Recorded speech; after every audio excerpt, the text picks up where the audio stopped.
Service in Melbourne has issued a severe thunderstorm warning for southeastern Osceola County in east central Florida until 6:30 p.m. Eastern Daylight Time.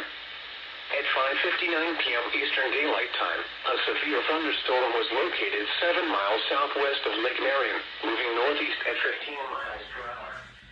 Hazard, 60 miles per hour with gusts and nickel-sized hail. Source, radar indicated.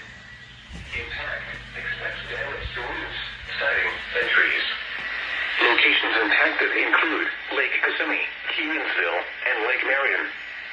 For your protection, move to an interior room on the lowest floor of a building.